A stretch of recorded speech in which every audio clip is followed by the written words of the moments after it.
একজন ডেন্টিস্ট আদালতে মিথ্যা সাক্ষী দেওয়ায় তার উপরে হামলা করা হয়, তাকে খুন করা হয়। অন্যদিকে দেখা যায় একজন এমডির পার্সোনাল ল্যাপটপ চলে যায় একজন ইনকাম ট্যাক্স অফিসারের হাতে। কিন্তু সেই এমডি সেই ল্যাপটপটা পাওয়ার জন্য যে কোনো কিছু করতে পারে, কিন্তু কেন?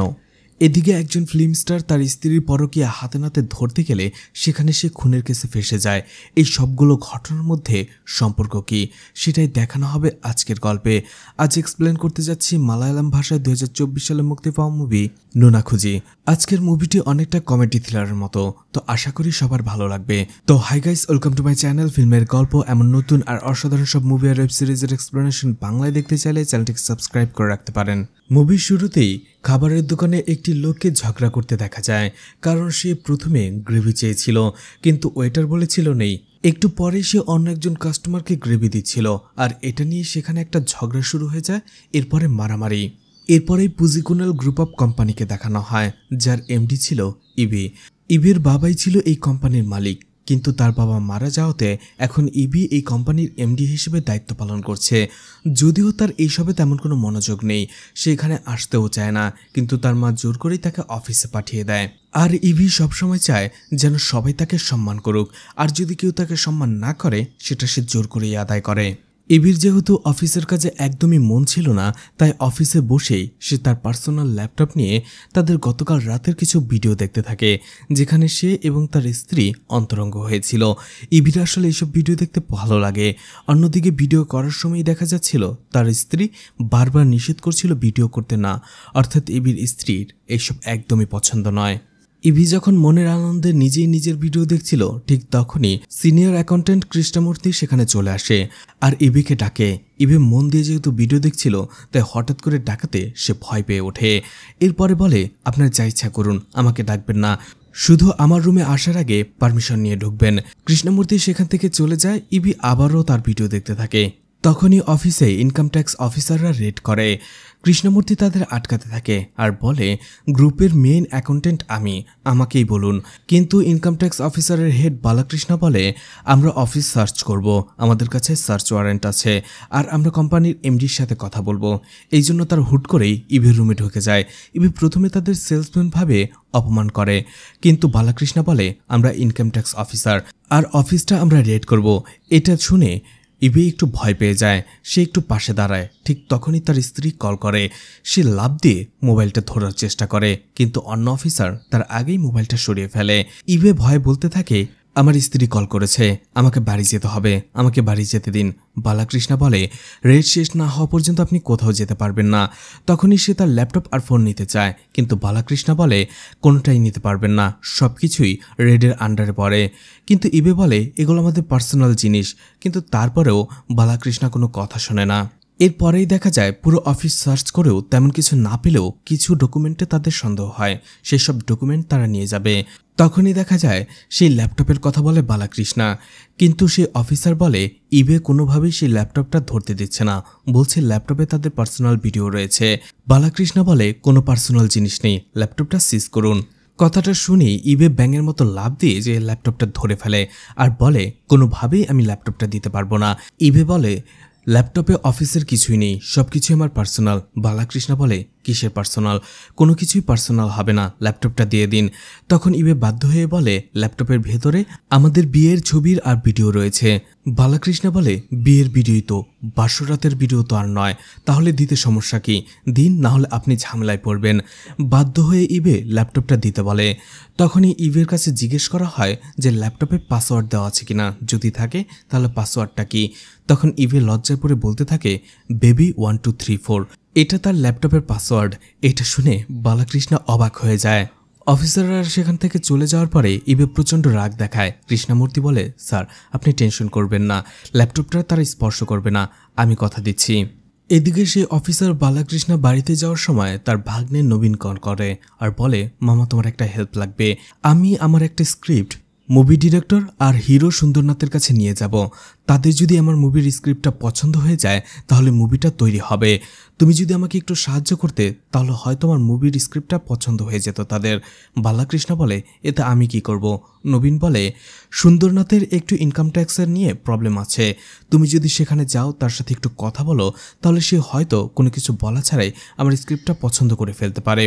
সুন্দরনাথ একজন ফিল্ম স্টার ছিল, আর তার সাথে দেখা করার সুযোগটা বালাকৃষ্ণও হাতছাড়া করতে চাইছে না। তাই সে নবীনের সাথে যেতে রাজি হয় আর বলে, আমি তোমাকে উঠিয়ে নিয়ে যাচ্ছি। কিছুক্ষণ পরে যখন বালাকৃষ্ণ তার ভাগ্নিকে উঠিয়ে নিতে যাবে, দেখা যায় তার কাছেও একই রকম একটা ল্যাপটপ ছিল আর সাথে একটা নোটবুক। দেখা যায় বালাকৃষ্ণা ইবের ল্যাপটপটাও তার গাড়িতেই রেখেছিল, কারণ বাড়িতে যেয়ে সেটা সে চেক করবে। অন্যদিকে নবীনও তার ল্যাপটপটা গাড়িতে ওঠার পরেই পেছনের সিটে রাখে, কিন্তু দুটোর মধ্যে পার্থক্য হচ্ছে একটার উপরে নোটবুক ছিল আর একটার উপরে ছিল না। এদিকে নবীন আর বালাকৃষ্ণা কথা বলতে বলতে যখন গাড়ি চালাচ্ছিল, হঠাৎ করেই বালাকৃষ্ণা একটুর জন্য অ্যাক্সিডেন্ট করে ফেলছিল, যার ফলে গাড়িটাকে অনেক জোরে ঘোরাতে হয়।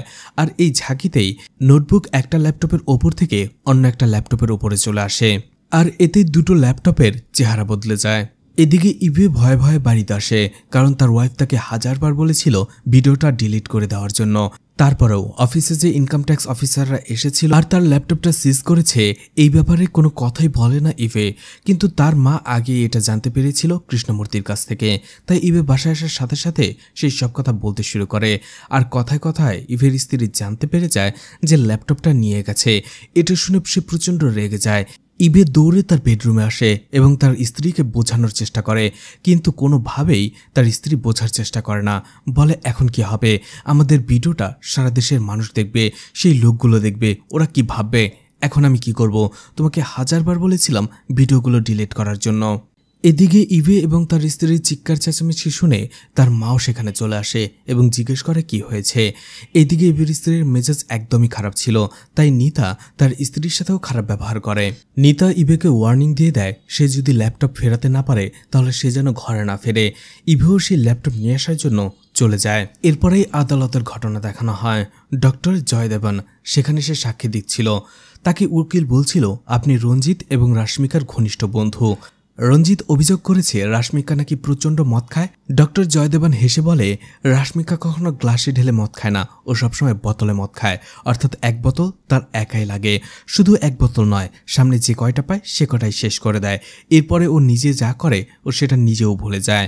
কথাগুলো শুনে আদালতে সবাই হাসতে থাকে আর রাশ্মিকা অবাক হয়ে যায়, কারণ ডক্টর জয়দেব যে কথাগুলো বলছিল সে সবকিছুই ছিল মিথ্যে।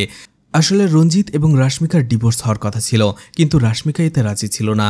ডিভোর্স নেওয়ার জন্য রঞ্জিত কোর্টে চলে আসে, কিন্তু সেখানে এতটাই হাসাহাসি হচ্ছিল যে জাজ একটা সময় বাধ্য হয়ে সেই কেসটা পরে শুনানির ঘোষণা দেয়।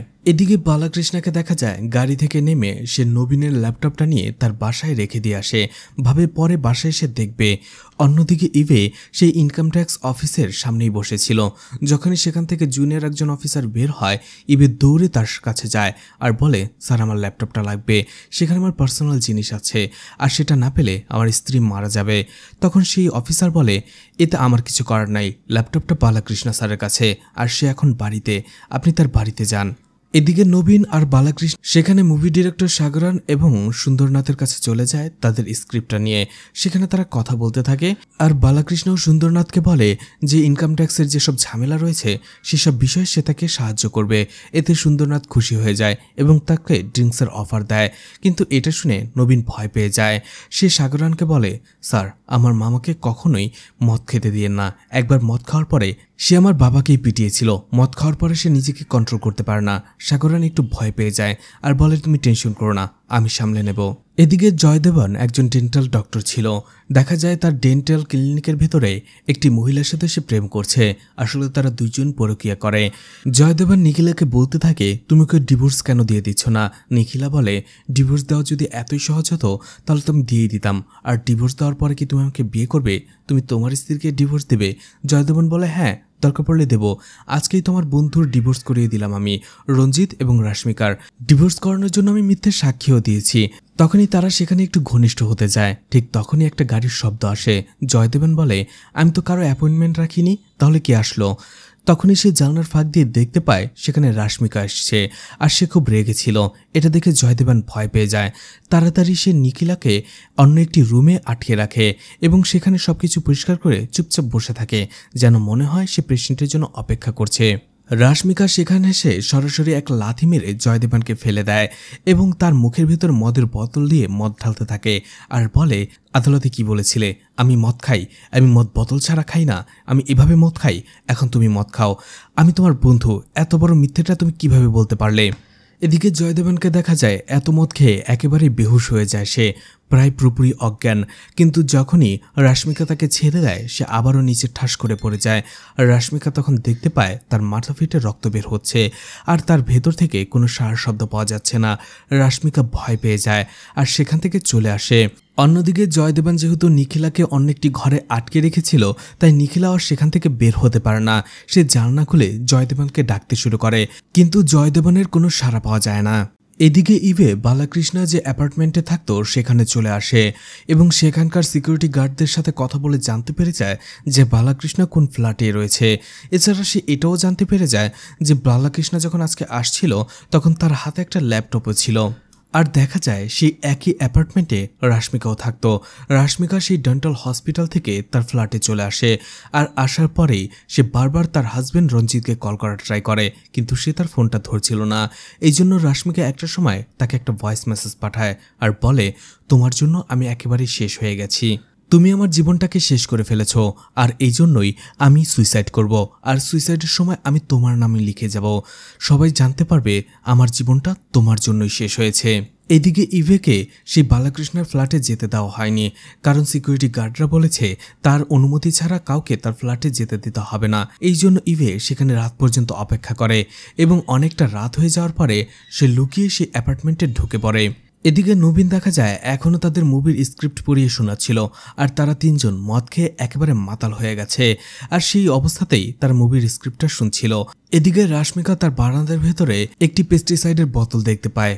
এদিকে বেচারা ইভে বালাকৃষ্ণের ফ্ল্যাটে চলে আসে একটা স্ক্রুড্রাইভার নিয়ে সেটা খোলার জন্য, কিন্তু যখনই সে খুলতে যাবে বিপরীত ফ্ল্যাট থেকে জিজ্ঞেস করে, আপনি কে, এখানে কি করছেন?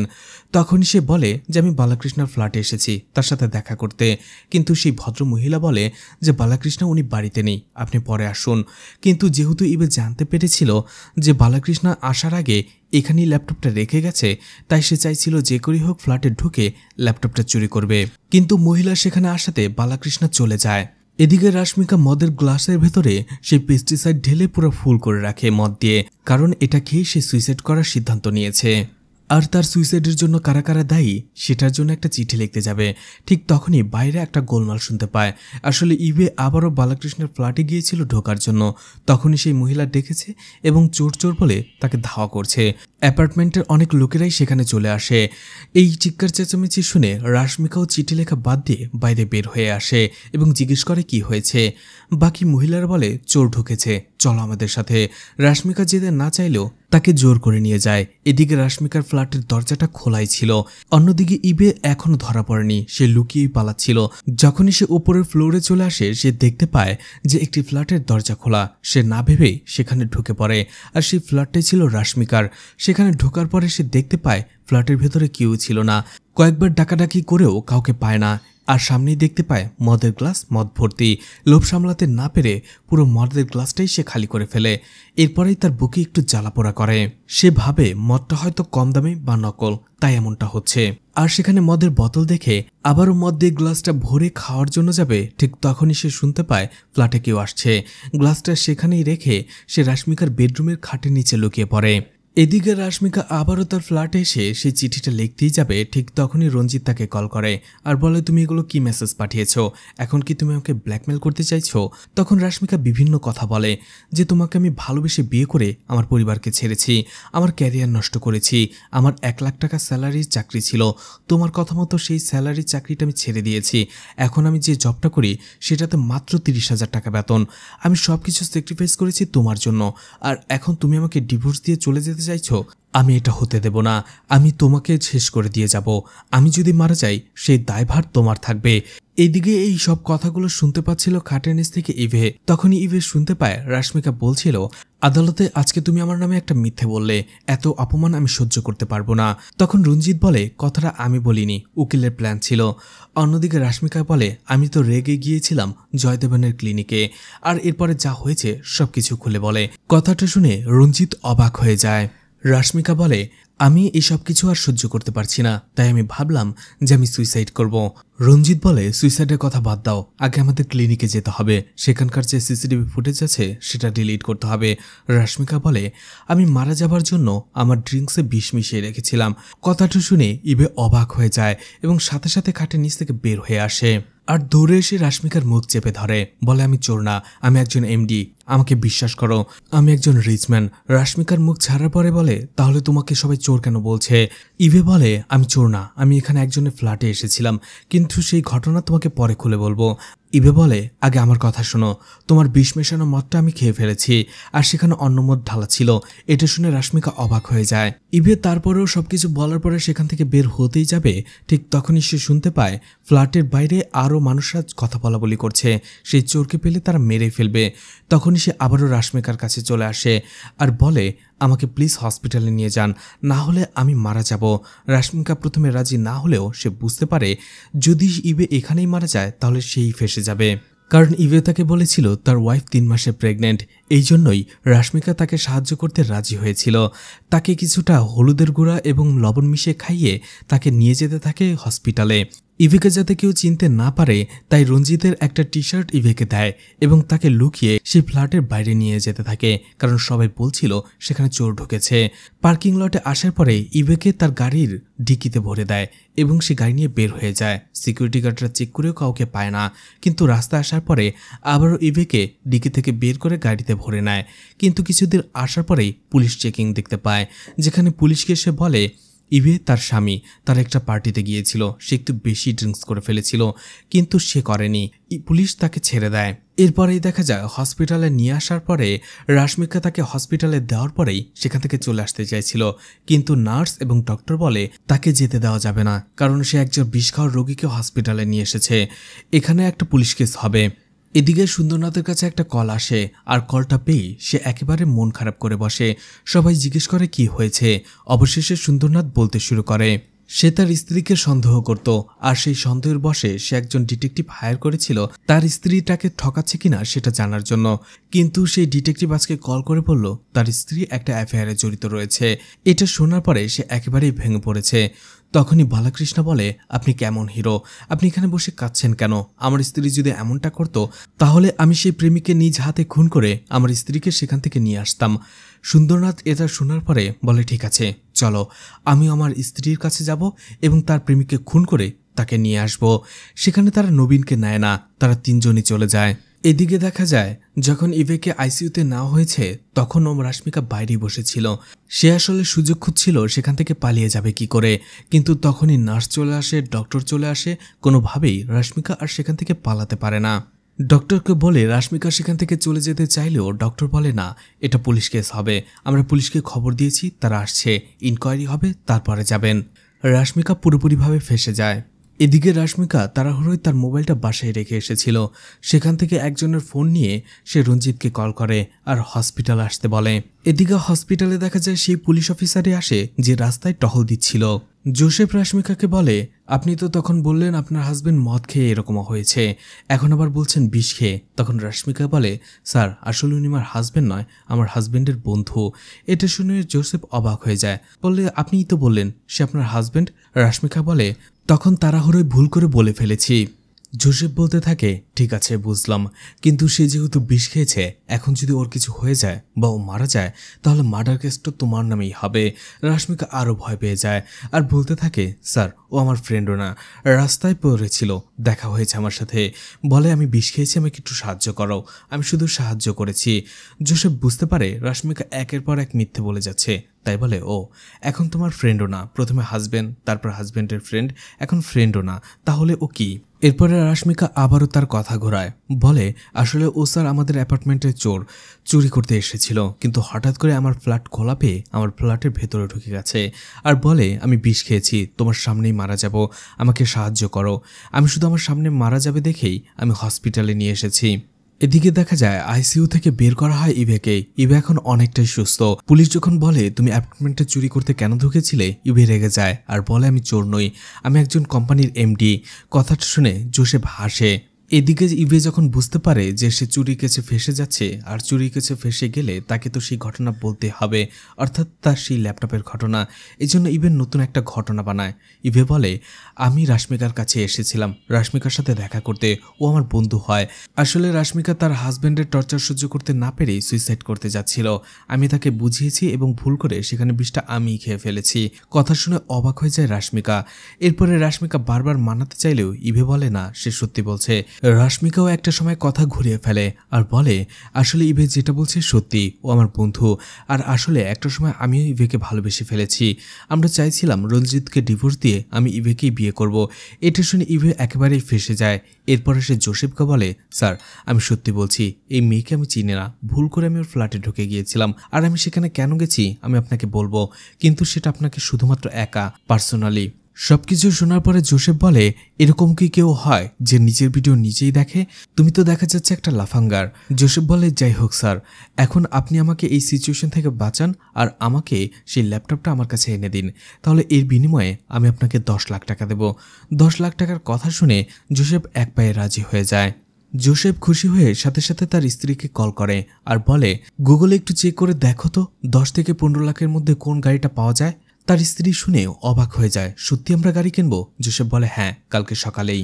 এদিকে রাশমিকার মাথায় ছিল অন্য প্ল্যান। সে পুলিশকে বলতে থাকে সে আর ইভে একসাথে একটা খুন করেছে, সেটা হচ্ছে ডক্টর জয়দেবান। খুনের কথা শুনে ইভে একেবারেই ভয় পেয়ে যায় আর পুলিশকে বলে আমি আপনাকে 10 লাখ নয় 15 লাখ টাকা দেব।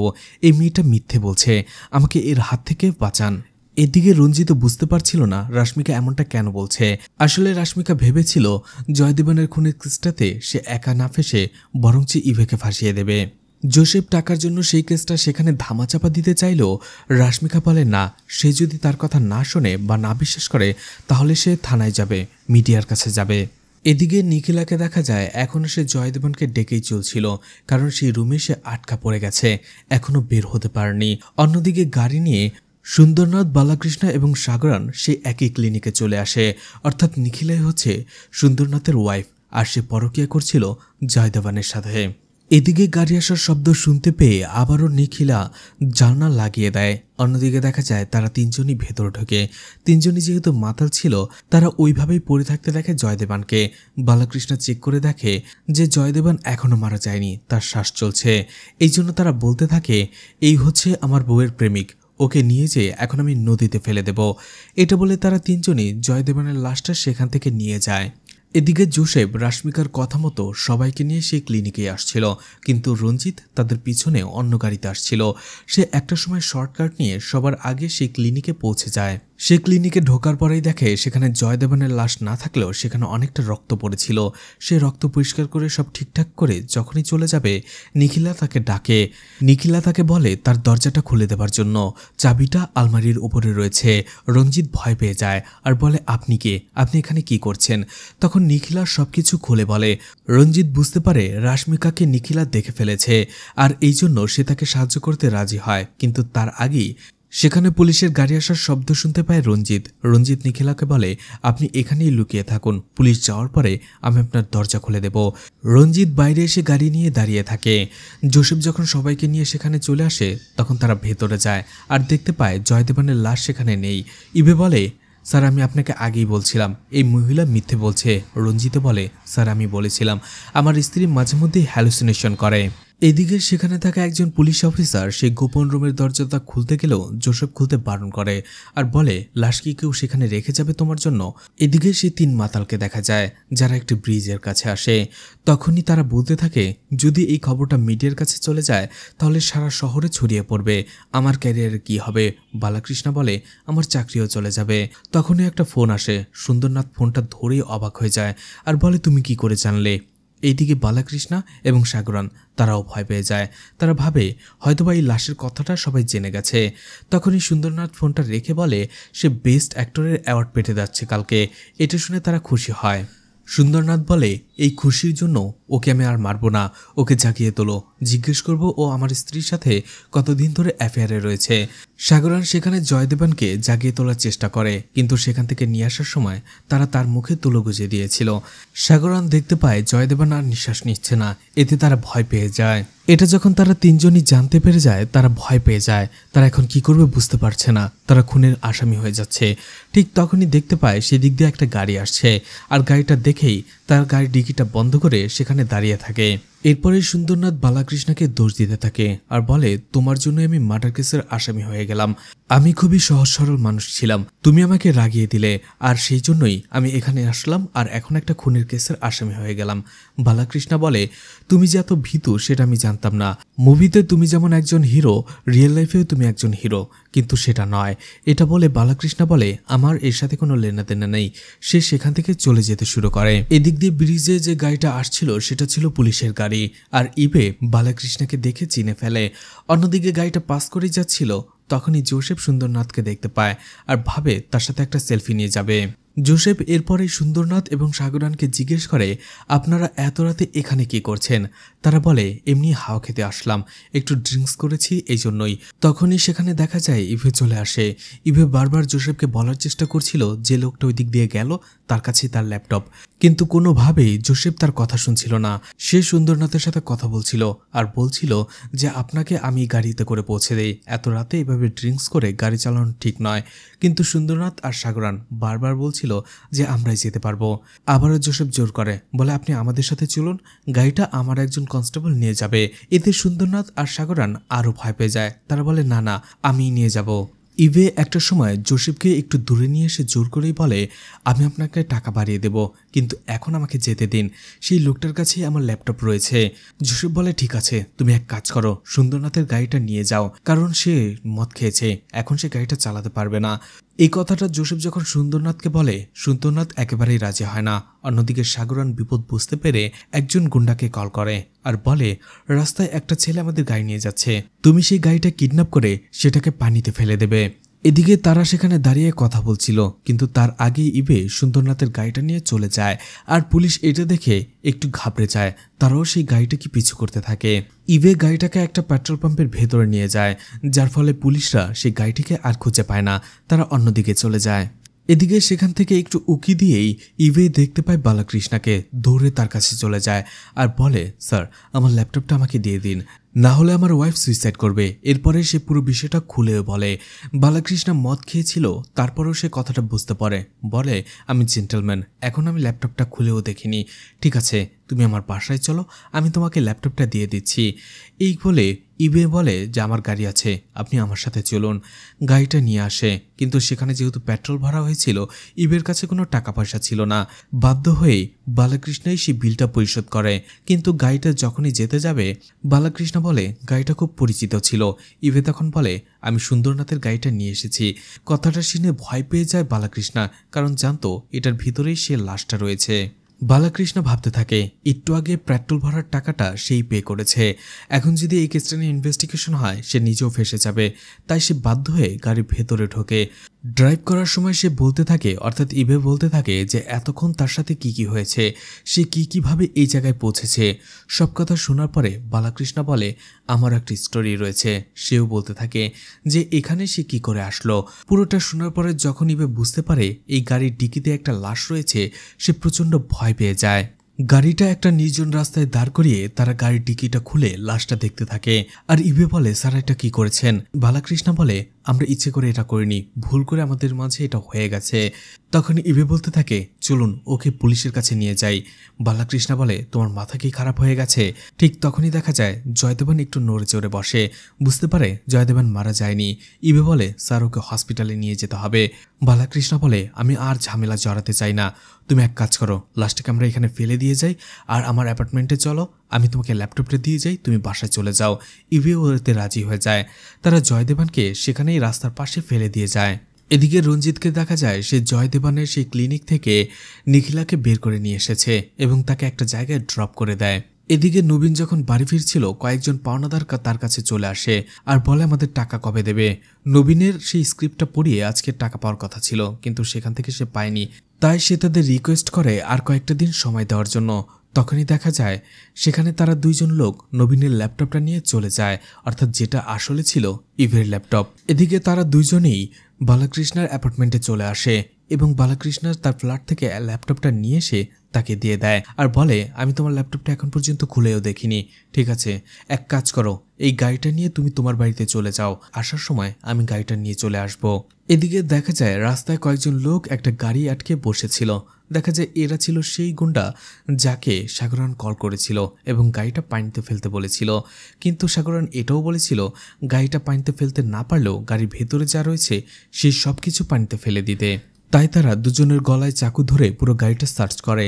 সেখানে গাড়ির ডিকি সার্চ করার পরেও কিছু পায় না, শুধু গাড়ির ভেতরে একটা ল্যাপটপ পায়। সেই লোকটা ভাবে সাগরান হয়তোবা তাকে এই ল্যাপটপের কথাই বলছিল, তাই ল্যাপটপটা নিয়ে তারা চলে যায়। অন্যদিকে ইবে বুঝতে পারে যে তার ল্যাপটপটা আবারও হাতছাড়া হয়ে যাচ্ছে, তাই গাড়িটা ঘুরিয়েই আবারও সে গাড়িটাকে ফলো করতে শুরু করে। এদিকে জয়দেবানের পুরোপুরি জ্ঞান ফিরে যায়। সে ময়লার স্তূপ থেকে উঠে চলে আসে রাস্তার পাশে একটি খাবারের দোকানে। সেখানেই তার হাত মুখ ধুচ্ছিল আর সেখানেই মুভির প্রথমে সেই দৃশ্যটা দেখানো হয় যেখানে কয়েকজন লোক গ্রেভির জন্য মারামারি করছিল। জয়দেবানও সেখানে যে মারামারি করতে শুরু করে। এদিকে জোসেফ সেই পুলিশের গাড়িটা নিয়েই সার্চ করছিল, রাস্তায় একটু থেমেছিল প্রস্রাব করার জন্য। তখনই দেখতে পায় দুইটা গাড়ি ওভার স্পিডে যাচ্ছে, তার মধ্যে একটা গাড়ি সুন্দরনাথের, আর গাড়িটাকে ফলো করতে শুরু করে। এদিকে দেখা যায় সেই লোকগুলো গাড়ির ভেতরেই সেই ল্যাপটপের সাথে একটা পাথর বেঁধে নেয় এবং গাড়িটা যখন ব্রিজের কাছে আসে নেমেই সেই ল্যাপটপটা নদীতে ফেলে দেয়। এটা দেখে ইবেও ভয় পেয়ে যায়, সেও সাথে সাথে নদীতেই ঝাঁপ দেয়। কিন্তু সেই ল্যাপটপটাকে দেখা যায় নদীতে না পড়ে সেখানে রাখা একটা মাছের জালের মধ্যে পড়ে। এদিকে সুন্দরনাথ এবং সাগরান তাদের গাড়ির ডিকি চেক করে আর তারা দেখতে পায় সেখানে জয়দেবানের লাশটা নেই। তারা দুইজন কোনোভাবে বুঝতে পারে না জয়দেবানের লাশটা কোথায় গেল। অন্যদিকে এটা ভাবে যে ওই লোকটা ল্যাপটপটা কেন ফেলে দিল। এদিকে সেখানে থাকা জেলেরা ইভেকে নদী থেকে উদ্ধার করে এবং তার ল্যাপটপটাও তাকে দেয়। ল্যাপটপটা পেয়েই ইভে একেবারে খুশিতে টকবক করতে থাকে। জোসেফ বলতে থাকে, এখন তো তুমি তোমার ল্যাপটপটা পেয়ে গেছো, কালকে সকালে কি তুমি আমাকে টাকাটা দিয়ে যাবে? ইভে বলে, কিসের টাকা? এই ল্যাপটপটা পাইয়ে দেওয়ার জন্য তুমি আমাকে কি কি করেছো বলো। এটা বলে ল্যাপটপটা নিয়ে সে সেখান থেকে চলে যায়, অর্থাৎ ইভে টাকা দেবে না। অন্যদিকে জোসেফ ভাবতে থাকে তাহলে তার গাড়ি কেনার কি হবে। এদিকে জয়দেবানকে দেখা যায় তাকে হসপিটালে নিয়ে আসা হয়েছে, সে এখন মোটামুটি সুস্থ। পুলিশ তার জবানবন্দি নিতে আসে, কিন্তু সেখানে জয়দেবান বলে যে রাশ্মিকা তার উপরে হামলা করেনি, সে খাবার কিনতে গিয়েছিল, সেখানে কিছু লোক তার উপরে হামলা করেছিল। আসলে রঞ্জিত তাকে আগেভাগেই বুঝিয়েছে। ইবে বাসায় আসে এবং তার ওয়াইফ নিতাকে ল্যাপটপটা দেয় আর বলে, তুমি আমাকে যতটা অকর্মণ্য ভাবো আমি ততটাও নয়, এখন ল্যাপটপটা থেকে তুমি নিজ হাতে ভিডিওটা ডিলিট করো। এটা বলে ইভে গোসল করতে চলে যায়, কিন্তু যখনই নিতার ল্যাপটপটা খুলতে যাবে তখনই স্ক্রিনে সে নবীনের ছবি দেখতে পায়। এরপরে নিতা কল্পনা করতে থাকে যেখানে কলেজ লাইফে তার সাথে ভালোবাসার সম্পর্ক ছিল নবীনের, কিন্তু নবীন একদিন কিছু খারাপ ভিডিওতে নিতার মুখের ছবি লাগিয়ে দিয়েছিল, এই জন্য নিতা তাকে চড় মেরেছিল। কিন্তু নবীন বলে, তুমি যাতে আমাকে কখনো ছেড়ে না যাও এই জন্য আমি এটা করেছিলাম, কিন্তু এখন আমি তোমাকে ভালোবাসি। সেই দিনের পর থেকেই নিতা নবীনের সাথে ব্রেকআপ করেছিল এবং তার সাথে আর কোনো যোগাযোগ করেনি। ওয়াশরুম থেকে বের হয়ে ইভে দেখতে পায় নিতা এক দৃষ্টিতে কম্পিউটার স্ক্রিনের দিকে তাকিয়ে রয়েছে। জিজ্ঞেস করে, কি হয়েছে, ডিলিট করেছো? ইভেও একটু রেগে যায় আর বলে, সারা রাত আমি এত কষ্ট করে ল্যাপটপটা নিয়ে আসলাম, এখনো তুমি আমার দিকে এভাবে তাকিয়ে রয়েছো। তখনই নিতা ল্যাপটপটা দেখায় আর বলে, এটা কে? এটা দেখে ইভেও বুঝতে পেরে যায় সে ভুল ল্যাপটপ নিয়ে এসেছে। সে ভয় পেয়ে যায়। ইভে বুঝতে পেরে যায় নিতা যদি এখন জানতে পারে সারা রাত সে এত কিছু করার পরে ভুল একজনের ল্যাপটপ নিয়ে এসেছে তাহলে তাকে শেষই করে ফেলবে। এই জন্য বলে, এটা আমার বন্ধু, তুমি আমার জন্য চা নিয়ে এসো, আমি দেখছি ল্যাপটপটা। কিন্তু নিতা বলে, সে তোমার কেমন বন্ধু, তোমার সাথে কতদিনের পরিচয়, সে কি কোনো মুভি তৈরি করছে, মুভিটা কি ভালোবাসার গল্প, আর সেই গল্পে কি নায়িকাই ভিলেন? এই সব কিছু বলতে থাকে আর ইভে শুধু মাথা নাড়াতে থাকে। আসলে ব্রেকআপ হওয়ার সময় নবীন তাকে বলেছিল যে সে তাকে নিয়ে একটি মুভি বানাবে আর তার মুভিতে নিতাই ভিলেন হবে। এই সব কিছু শোনার পরে প্রচন্ড রেগে যায় নিতা। অবশেষে সেই ল্যাপটপটা দিয়েই ইবের মাথার মধ্যে বাড়ি মেরে বসে। অন্যদিকে দেখা যায় নবীনের ল্যাপটপটা যারা ছিনতাই করে নিয়ে গিয়েছিল সেই পাওনাদার নবীন কমপ্লেন করায় তাদের কাছ থেকে সেই ল্যাপটপটা পুলিশ নিয়ে এসেছে। ঠিক তখনই সে দেখতে পায় সেই ল্যাপটপের ভেতরে ইবের ছবি আর বুঝতে পেরে যায় যে ইবে এই ল্যাপটপের কথাই বলছিল। তখনই জোসেফ হাসে আর বুঝতে পারে যে এবার যে করেই হোক সে টাকাটা তার কাছ থেকে আদায় করেই ছাড়বে, আর এই জন্যই সে হাসতে শুরু করে। আর এখানেই মুভিটা শেষ হয়ে যায়। আর মুভি শেষে লেখা ওঠে মেবি কন্টিনিউ, অর্থাৎ মুভিটার দ্বিতীয় পর্ব বের হতেও পারে। আর এখানে মুভিটি শেষ হয়ে যায়। তো মুভিটা আপনাদের কেমন লেগেছে কমেন্ট করে জানাতে পারেন। একজন ডেন্টিস্ট আদালতে মিথ্যা সাক্ষী দেওয়ায় তার উপরে হামলা করা হয়, তাকে খুন করা হয়। অন্যদিকে দেখা যায় একজন এমডির পার্সোনাল ল্যাপটপ চলে যায় একজন ইনকাম ট্যাক্স অন করে রাখতে পারেন। এছাড়া আমার ফেসবুক পেজ এবং ইনস্টাগ্রাম আইডিটি ফলো দিয়ে রাখতে পারেন। যে কোনো প্রয়োজনে সেখান থেকে আমার সাথে কন্ট্যাক্ট করতে পারেন। ভিডিওটি এতক্ষণ ধৈর্য ধরে দেখার জন্য ধন্যবাদ। পুরো ভিডিওতে কোথাও কোনো ভুল হলে ক্ষমাস্বরূপ দৃষ্টিতে দেখবেন আশা করি।